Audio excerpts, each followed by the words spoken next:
Kalian tahu kenapa daging ular tidak boleh dimakan? Desa kami sangat miskin. Hampir setahun sekali baru makan daging. Kakakku sangat menginginkannya. Diam-diam dia pergi ke kuil ular dan menangkap 2 ekor ular besar yang gemuk. Dia melepas kulit dan memakan dagingnya dengan lahap. Keesokan harinya, ada seorang wanita sangat cantik datang ke rumah kami. Wanita itu menangis, mengatakan kehilangan 2 anaknya. Dia datang mencari anaknya. Ibu saya melihat wanita itu cantik. Ibu menipunya masuk ke dalam rumah dan memberinya 2 mangkuk besar. Membiusnya dan membawanya ke tempat tidur kakakku.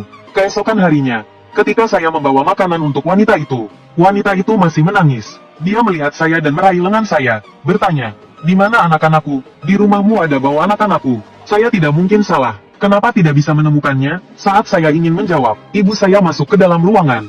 Dia membawa tali sebesar ibu jari, mengikat wanita itu kuat-kuat di tempat tidur. Sambil mengikat, ibu mencubit kulit putih lembut wanita itu. "Badanmu begitu halus, seringkali dimanja oleh pria, ya? Syukurlah anakku tidak keberatan denganmu. Kamu malah menangis. Berpura-pura apa?" Saya berdiri di samping. Setelah ibu selesai mengikat dan melepaskan amarahnya, dia pergi. Barulah saya mendekati wanita itu dan berbisik, "Saya benar-benar tidak pernah melihat anakmu. Bagaimana jika kamu memberitahu saya bagaimana rupa anakmu? Saya akan membantu mencarinya. Saya akan mengawasi." Wanita itu mendengar saya ingin membantu mencari anaknya. Matanya langsung berbinar dan berkata, "Anakku, berwarna hitam pekat, gemuk, dan sangat penurut. 1 hitam, 1 putih, gemuk." Saya berpikir sejenak, dan tiba-tiba merasa kaget. Saya berlari keluar ketakutan. Saya baru tiba di depan pintu, melihat kakakku mabuk berat, dengan 3 pria lain mengikutinya. Mereka berjalan lurus ke arah ini. Menyadari niat mereka, saya segera maju untuk menghalangi kakakku. Dengan wajah penuh ketakutan berkata, "Kak, jangan pergi, tidak boleh begini." Wanita itu ada sesuatu yang aneh. Anaknya yang dia cari adalah... Belum sempat saya selesai bicara, ibu saya tiba-tiba keluar dan menendang saya, marah. "Kamu ini siapa? Berani campuri urusan kakakmu? Bicara lagi. Aku pukul kamu sampai mati." Saya memegang kepala, menjauh ke sudut ruangan, menyaksikan mereka dengan senyum cabul, masuk ke kamar wanita itu. Pada malamnya, setelah saya selesai mencuci kaki kakakku, saya bertemu ibu saya saat ingin keluar. Wajah ibu terlihat sangat marah. Saya tidak berani menantangnya, cepat-cepat membawa baskom keluar. Setelah menutup pintu, entah kenapa, saya menempelkan telinga ke pintu kayu. Mendengar percakapan mereka, suara ibu terdengar pelan, berkata, "Tahun ini wabah babi, semua babi di desa mati. Kepala desa bilang saat tahun baru harus ada daging. Beberapa keluarga menyumbangkan daging domba, termasuk keluarga kita." Saya merasa bingung mendengar itu. Keluarga kita tidak memelihara domba. Saya menahan nafas, lanjut mendengar. Saya dengar ibu berkata, "Bagaimana kalau kita serahkan wanita di kamar timur itu?" Daging domba yang mereka maksud, ternyata adalah, tidak boleh. Kakak saya langsung menolak. Wanita itu, saya dan teman-teman saya puas menggunakannya. Tidak mungkin kita serahkan dia. Ibu saya merasa kesulitan. Kalau kita tidak menyerahkan orang, kepala desa pasti akan marah. Kakakku tidak peduli. Serahkan saja Huzi. Kan selesai. Dia makan banyak sekali. Serahkan dia. Bisa menyenangkan kepala desa. Dan menghemat makanan. Tapi, ibu saya ragu dan berkata. Tapi belum selesai bicara. Kakakku memotongnya. Apa ada yang lebih penting dari kebahagiaanku? Keluarga kita memang miskin. Susah payah aku punya seorang wanita. Mau kamu hancurkan pernikahanku demi Huzi? Setelah kakak selesai bicara, ibu saya terdiam beberapa detik. Lalu dengan suara tegas berkata, "Kamu benar, tidak ada yang lebih penting dari kebahagiaanmu. Serahkan Huzi saja." Saya gemetar dan kembali ke kamar. Saya pikir, walaupun ibu tidak menyukai saya, saya tetap anaknya. Saya meringkuk di tempat tidur lama sekali baru tenang. Setelah ibu dan kakak saya tidur, saya perlahan menuju kamar wanita itu. Ada rantai besi di leher wanita itu, berbaring telanjang di tempat tidur, penuh luka biru dan ungu. Dia melihat saya, matanya terbuka lebar, tubuhnya menggeliat di tempat tidur. Bertanya, "Kamu bilang akan bantu saya mencari anak saya. Sudah ketemu?" Saya memberanikan diri mendekatinya, lalu membuka rantai besinya. Saya mendekat dan berbisik pelan, "Kamu bilang keluarga kami berbau seperti anakmu. Kamu tidak menyadari, kakakku lebih berbau seperti anakmu?" Awalnya dia tampak bingung melihat saya. Lalu seperti menyadari sesuatu, air matanya mengalir deras, wajahnya menjadi penuh dendam. Saya ketakutan dan mundur beberapa langkah. "Gagap," saya berkata, "itu bukan urusanku. Anakmu dibunuh oleh kakakku. Ibuku adalah kaki tangannya. Saya tidak punya suara dalam keluarga. Meski ingin membantu, saya tak bisa. Saya sudah menyelamatkanmu. Apapun yang kamu lakukan, saya tidak akan ikut campur. Hanya minta agar kamu melepas saya nanti." Setelah saya bicara, saya meninggalkan ruangan itu. Keesokan harinya, saya terbangun oleh jeritan kakakku. Saya bergegas bangun dan melihat, ada seorang wanita memakai pakaian pengantin merah yang gantung diri di kamar. Saya lemas, dan langsung terjatuh. Belum sadar sepenuhnya, saya melihat paman ketiga berjalan masuk dengan wajah muram. Dia mendekati tubuh wanita itu, mengamatinya sebentar, lalu menarik napas panjang, dan bertanya ke ibuku, siapa wanita ini? Ibu saya tertawa canggung, berasal dari kampung halaman saya. Paman ketiga tampak tidak percaya, dan menatap ibu dengan tajam. Suaranya lebih dalam, dia berkata, saya tanya sekali lagi, dari mana wanita ini? Ibu saya gemetar, dan tidak berani berbohong lagi. Akhirnya berkata, dia datang sendiri, saya pikir dia cocok untuk Dawa. Sebagai istri, tidak tahu dia berpikir tidak panjang, kata ibu saya dengan marah. Paman ketiga menggeram, dasar sialan, tidak punya keberuntungan. Paman ketiga merendahkan suara dan memarahi ibu saya. Ibu saya terdiam, paman ketiga berjongkok, dan mengamati wanita itu, wajahnya semakin gelap. Ibu saya mencoba memanggilnya, paman. Paman ketiga mendesah berat, lalu berdiri perlahan dan berkata, benda ini tak mudah diurus. Jika salah sedikit, seluruh keluargamu bisa ikut mati. Mendengar itu, ibu langsung panik, dan buru-buru bertanya, paman ketiga, bantu kami. Si naga adalah, ibu belum selesai bicara, langsung disela oleh paman ketiga. Nama kakakku adalah Naga, instingku berkata ada sesuatu yang disembunyikan dariku. Tapi mereka tak mau mengaku. Aku juga tak berani bertanya. Paman ketiga memandangi tubuh wanita itu cukup lama, lalu memanggilku untuk mendekat. Dia mengusap kepalaku, dan berkata dengan lembut, Tiger sudah besar, sudah bisa ikut membantu keluarga. Mataku melebar, dan refleks ingin mundur. Tapi genggaman paman ketiga begitu kuat, tubuhku tak bisa bergerak sedikit pun. Dengan mata menyipit, dia berkata, Tiger, nanti bawa wanita ini ke kamarmu. Malam ini tidurkan dia di bawah ranjangmu.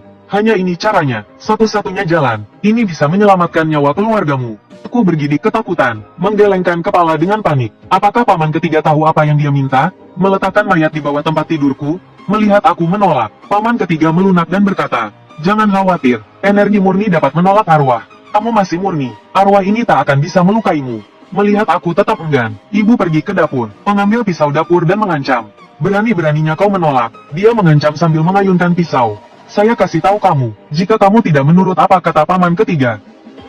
Kalau tidak, aku akan membunuhmu sekarang juga. Paman ketiga menatap ibuku dengan tenang, lalu berpaling ke arahku dan bertanya, sekarang kamu mau menurut? Melihat sorot mata tajam ibu, aku hanya bisa menggertakkan gigi dan mengangguk.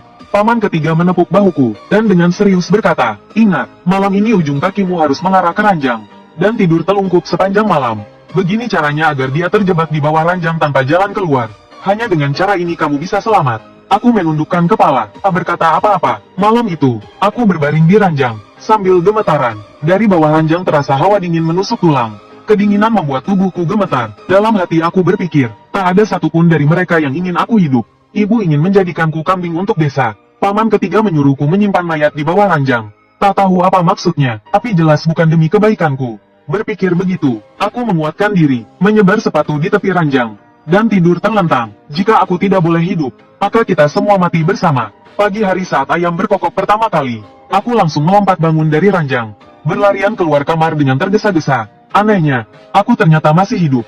Paman ketiga berdiri tegak di depan pintu, dan saat melihatku, kenapa kamu? Paman ketiga belum selesai bicara, langsung mendorongku dan berlari ke kamar. Aku buru-buru mengejarnya. Saat tiba di kamar, kulihat paman ketiga menarik keluar wanita itu dari bawah ranjang. Wanita yang kemarin wajahnya pucat pasi, kini wajahnya tampak memerah aneh, seperti sedang tidur nyenyak. Paman ketiga berbalik tiba-tiba, memandangku tajam dan bertanya, semalam, kamu benar-benar menurutiku atau tidak? Aku ketakutan melihat ekspresi paman ketiga dan mundur 2 langkah. Dengan tergagap aku berkata, paman ketiga, tentu saja menurut, aku tidak ingin mati. Aku sudah mengikuti semua yang kau bilang. Apa ada yang salah? Paman ketiga memandangku lama, tak tahu apakah dia percaya atau tidak. Lalu dia menghela nafas berat dan berkata, benda ini, ternyata begitu kuat. Ya, baru saja selesai bicara, ibu dan kakakku masuk ke dalam kamar. Ibu gemetaran saat mendekati paman ketiga dan bertanya, paman, ada apa? Terjadi sesuatu yang buruk? Sementara kakakku memandang tubuh wanita itu dengan mata liar dan menelan ludah. Paman ketiga menghela nafas dan berkata, benda ini, lebih kuat dari yang kuduga. Ilmuku tidak mampu menanganinya. Aku harus pergi ke kota, untuk memanggil guru kecilku. Perjalanan pulang pergi butuh waktu 2 hari. Setelah itu, paman ketiga menatapku dan berkata, Tiger, dalam 2 hari ini, lakukan seperti yang sudah kuajarkan. Letakkan wanita ini di bawah ranjangmu saat tidur malam. Hanya dengan cara ini, kamu bisa menahannya. Tunggu aku kembali. Mengerti? Tidak ingin dipukul lagi. Aku segera mengangguk. Malam itu, aku baru saja berbaring. Pintu kamarku terbuka. Aku ketakutan dan langsung duduk. Melihat kakakku, berdiri di pintu sambil menyeringai. Kupikir dia datang untuk memeriksa. Jadi aku buru-buru berkata, "Kak, aku sudah patuh kok. Tidur terlentang setiap malam." Namun, kakakku, dia sama sekali mengabaikanku. Sambil berjalan, dia mulai membuka sabuk celananya dan berjongkok ke bawah ranjang. Menyadari apa yang akan dia lakukan, aku menarik selimut dan mencoba keluar. Kakakku menatapku dengan dingin dan berkata, "Jangan bergerak, bersembunyilah di ranjang. Orang tua bilang kau bisa mengendalikannya. Ikuti saja arahannya." Aku membuka mulut, tetapi belum sempat bicara. Dia menendang perutku dan menghardik. "Jangan bicara omong kosong, dengarkan aku." Dengan perut yang sakit, aku hanya bisa meringkuk. Aku tak berani bicara lebih lanjut. Sebentar saja, kakakku keluar dari bawah ranjang sambil merapikan celana. Dia mengancam, "Kamu tahu kan apa yang harus kamu katakan dan apa yang tidak boleh dikatakan? Jika tidak, aku punya 1000 cara untuk membuatmu hidup sengsara." Aku mengangguk lemah. Barulah dia pergi dengan puas. Keesokan harinya, aku terbangun oleh suara di luar. Aku segera membuka pintu dan melihat keluar. Saat itu juga, lututku lemas ketakutan. Seluruh halaman rumah kami dipenuhi dengan ular di dinding, yang paling besar setebal lengan bayi. Aku terus mundur, dan saat bingung harus apa, ibu membawa sekelompok orang masuk ke rumah. Aku melihat mereka dengan kaget. Baru saja ingin bicara, mereka sudah menggulung lengan baju dan mulai menangkap ular. Mata mereka berbinar menakutkan. Aku menarik nafas dalam-dalam, nyaris lupa bahwa bagiku ular-ular ini adalah bencana besar. Namun, bagi mereka, ini adalah makanan lezat. Menjelang siang, ular-ular di halaman rumah sudah habis ditangkap. Sebuah panci besar diletakkan di tengah halaman. Para pria duduk berbincang, dan para wanita sibuk menguliti ular. Suasananya meriah, seperti perayaan. Tak lama, aroma masakan ular mulai tercium di halaman. Saat mereka hendak menyantap, Hulusi tiba-tiba masuk dengan pincang. Sambil mengelap keringat di dahinya, dengan tangan gemetar, Hulusi menunjuk ke panci besar dan berkata, "Jangan dimakan, ada bau manusia di tubuh ular-ular ini. Mereka bukan dari perut ular biasa. Makan mereka akan membawa masalah besar. Ini bukan ular biasa." Kata-kata Hulusi terdengar tulus. Namun, penduduk desa kami sudah tergoda oleh aroma daging yang lezat. Tidak ada yang mendengarkannya. Mereka bahkan melemparkannya keluar. Ku merasa kasihan, berlari keluar untuk membantunya berdiri dan bertanya dengan pelan, "Kamu baik-baik saja? Jika tidak apa-apa, segera pergi. Orang-orang ini sudah gila karena daging. Mereka tidak akan mendengarkanmu. Jika kamu kembali, mereka akan memukulmu lagi." Hulusi menghela nafas dan berkata, "Perkataan yang baik sulit membantu roh yang pantas mati. Ah, jika kamu percaya padaku, jangan makan daging itu. Itu bisa membawa kematian." Aku tersenyum pahit dan berkata, "Tenang saja, aku tidak akan memakannya. Bahkan jika aku ingin makan, aku tidak akan mendapatkannya. Daging itu hanya ada dalam satu panci. Di rumah, posisiku tak lebih baik dari seekor anjing. Siapa yang akan memberikannya padaku?" Hulusi menatapku dengan dalam, lalu pergi tanpa berkata apa-apa. Keesokan harinya, desa kami mengalami masalah. Semua yang makan daging ular tumbuh sisik ular di seluruh tubuh mereka. Lapisan sisik yang rapat terlihat sangat menakutkan. Ibuku memandangku dengan mata merah. "Menghardik, kenapa kamu baik-baik saja? Kenapa kakakmu terkena masalah?" Semakin dia berbicara, semakin emosional, dan langsung memukuliku. Aku dipukul habis-habisan, hingga darah mengalir dari hidung dan mulut.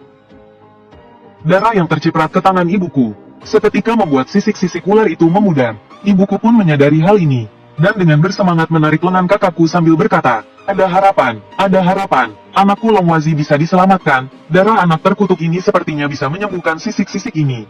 Begitu ibuku mengatakan itu, bukan hanya kakakku, tetapi semua orang di halaman menunjukkan tatapan bersinar. Masing-masing dari mereka menatapku dengan penuh harap. Aku mundur beberapa langkah ketakutan. Aku tidak meragukan sedikit pun bahwa mereka akan segera menyerbuku dan menghisap darahku. Aku berlutut di tanah, memohon kepada mereka sambil menundukkan kepala.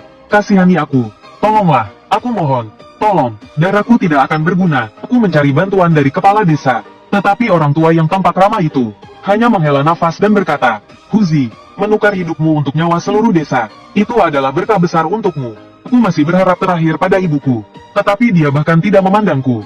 Dia hanya menyentuh wajah kakakku yang bersisik dan berkata, "Tidak apa-apa, sayang, semuanya akan baik-baik saja segera." Saat orang-orang semakin mendekatiku, aku pikir semuanya sudah berakhir. Suara dingin melintasi kerumunan dan bertanya, "Apa yang kalian lakukan?" Semua orang menoleh serentak. Aku juga melihat ke arah suara itu. Itu adalah paman ketiga. Di sebelahnya berdiri seorang pria muda berusia sekitar 20 tahun. Sepertinya pria muda itulah yang berbicara. Paman ketiga membersihkan tenggorokannya, dan mulai menjelaskan kepada semua orang. Namanya Si Fang. Dia adalah paman kecilku. Dia memiliki kemampuan spiritual yang luar biasa. Si Fang mengabaikan paman ketiga, hanya menyapu pandangan kekerumunan, dan melihatku yang tersudut di dinding. Lalu dia berkata, jadi kalian terkena kutukan ular. Tapi mengepung dia tidak ada gunanya. Darah murninya hanya bisa menahan sebentar, tapi tidak akan menyelesaikan masalah. Jika kalian ingin benar-benar sembuh, kalian harus mencari sumber kutukan ini. Dengan beberapa kata sederhana, Si Fang menjelaskan bahayanya, dan orang-orang desa semakin menghormatinya. Si Fang mendekatiku, mengangkatku, dan bertanya di mana induk ular itu. Aku tertegun sesaat, lalu menyadari, dia merujuk pada mayat wanita itu. Aku segera membawanya ke dalam, dan menarik mayat wanita itu dari bawah ranjang. Begitu melihat mayat wanita itu, aku langsung jatuh terduduk ketakutan. Perut wanita itu, yang semalam datar, sekarang buncit seperti balon. Aku menggigil dan melihat Si Fang, yang hanya menyeringai, dan berkata dengan dingin, rencana yang bagus. Aku tidak mengerti dan bertanya, apa maksudmu? Si Fang tersenyum semakin lebar. Strategi memasuki perang untuk mengalahkan musuh setengahnya. Dengan nyawa sebagai dasar, dia pasti bisa membalas dendam. Si Fang berdiri, menatap paman ketiga, dan berkata, rencana yang bagus. Tapi ini bukan cara menyelamatkan orang. Paman ketiga menghela nafas, membungkuk dalam-dalam pada Si Fang dan berkata, guru kecil, aku benar-benar tidak berdaya. Si Fang tidak berkata apa-apa lagi, dan bertanya, di mana tempat yang paling banyak energi gelap di sini? Paman ketiga tanpa ragu menjawab, pemakaman di bukit belakang. Si Fang mengangguk berpikir, lalu dia melihatku dan berkata, nanti malam, bawa mayat wanita itu ke pemakaman. Saat itu, aku akan menunggumu di sana. Bagaimana? Aku menggeleng dan mundur sambil berkata, aku takut. Sebelum Si Fang bisa berbicara, ibuku menendangku keras ke tanah dan memaki. Apa yang aku suruh? Lakukan saja. Takut apa? Jika kamu mengacaukannya, aku akan membunuhmu. Ibuku mengangkat tangan untuk memukul lagi. Tapi Si Fang mengerutkan kening, dan berdiri di depanku berkata, semua makhluk setara. Jika dia tidak mau, itu haknya. Kau tak seharusnya memperlakukannya seperti ini. Ibuku akhirnya berhenti. Aku merasakan pedih di hidung. Sudah lama tak ada yang memperlakukanku sebagai manusia. Si Fang berjongkok di depanku, menatapku dengan serius dan berkata, jangan khawatir, aku tidak akan membiarkanmu dalam bahaya. Tapi hanya kau yang bisa melakukan ini. Hanya darah murnimu yang bisa menahannya. Melihat ekspresi teguh Si Fang, entah kenapa aku mengangguk, bukan karena apapun, hanya karena dia memperlakukanku sebagai manusia. Sore itu, saat aku memotong rumput babi di gunung, sepasang tangan tiba-tiba menarikku erat. Aku terkejut, tapi saat melihat siapa itu, aku langsung menghela nafas lega. Ternyata itu hanya Hulouzi, tapi ekspresi Hulouzi terlihat muram. Dia bertanya, malam ini kau akan membawa mayat wanita itu ke pemakaman, kan? Aku tidak berkata apa-apa, hanya mengangguk. Wajah Hulouzi tiba-tiba pucat pasi dan berkata, nak, percayalah padaku, jangan pergi, kau akan mati. Aku mengangkat kepala terkejut, menatap Hulouzi dan berkata, tapi Si Fang bilang dia akan melindungiku. Hulouzi menghela nafas berat dan berkata, kalau dia tidak berkata begitu, apa kau akan mendengarnya? Aku terpana, menatap Hulouzi dan bertanya, tapi kenapa dia harus membohongiku? Aku tak punya pilihan, kan? Jika dia tidak menipuku, ibuku juga akan memaksaku pergi. Hulouzi menggeleng dan berkata, kau tak mengerti urusan dunia arwah. Membawa mayat di punggung seperti ini, harus dilakukan dengan keikhlasan hati.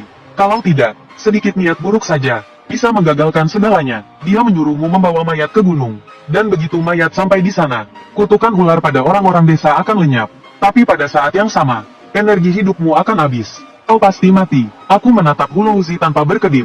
Masih tak sepenuhnya percaya. Aku juga tak ingin mempercayai bahwa satu-satunya orang yang pernah bersikap baik padaku, ternyata hanya ingin menipuku untuk mati. Aku menatap Hulouzi dan bertanya, kau bilang dia menipuku? Kalau begitu, kenapa kau mau menyelamatkanku? Hulouzi menghela nafas panjang dan berkata, aku menyelamatkanmu, bukan tanpa alasan. Aku adalah teman lama ayahmu. Aku terkejut. Untuk pertama kalinya seseorang menyebut tentang ayahku. Hulouzi menghela nafas, menunjuk kakinya yang lumpuh. Apakah kau tahu bagaimana kakiku ini cacat? Apakah kau tahu bagaimana ayahmu meninggal? Dan siapa ayah dari kakakmu? Secepat kilat, pikiranku teringat pada keraguan-raguan ibuku waktu itu, dan ekspresi cemas dari paman ketiga. Aku berkata, maksudmu kakakku adalah anak dari ibu dan paman ketiga? Hulouzi menggeleng dan berkata, tapi tidak jauh dari itu. Kakakmu mungkin bukan anak dari paman ketiga, tapi dia adalah cucunya. Dulu, karena ayahmu dan aku mengungkap perselingkuhan mereka, ayahmu dipukuli hingga mati, sementara aku berhasil selamat, tapi kehilangan satu kaki. Aku menarik napas panjang dan berkata, paman, aku percaya padamu. Katakan apa yang harus kulakukan. Aku akan mengikuti. Mendengar jawabanku, Hulouzi menghela nafas lega, lalu menarik lenganku dan berkata, ayo pergi dari sini, nanti biarlah mereka dengan urusan mereka. Asalkan kau selamat, itu sudah cukup. Aku melepaskan diri dari Hulouzi dan berkata, tidak, aku tak bisa pergi begitu saja. Mereka telah menghinaku, menyakitiku, dan membunuh ayahku. Aku tak akan berhenti sampai salah satu dari kami mati. Paman, tolonglah, bantu aku. Hulouzi menatapku dalam-dalam, kemudian menghela nafas panjang. Perlahan-lahan dia mengeluarkan sebuah liontin giok dari sakunya, lalu menyerahkannya padaku, sambil berkata, simpan liontin giok ini baik-baik. Membawa mayat dalam perjalanan memiliki aturannya sendiri. Jika semua dijalankan sesuai aturan, maka keinginanmu akan tercapai. Namun, jika menyimpang dari aturan,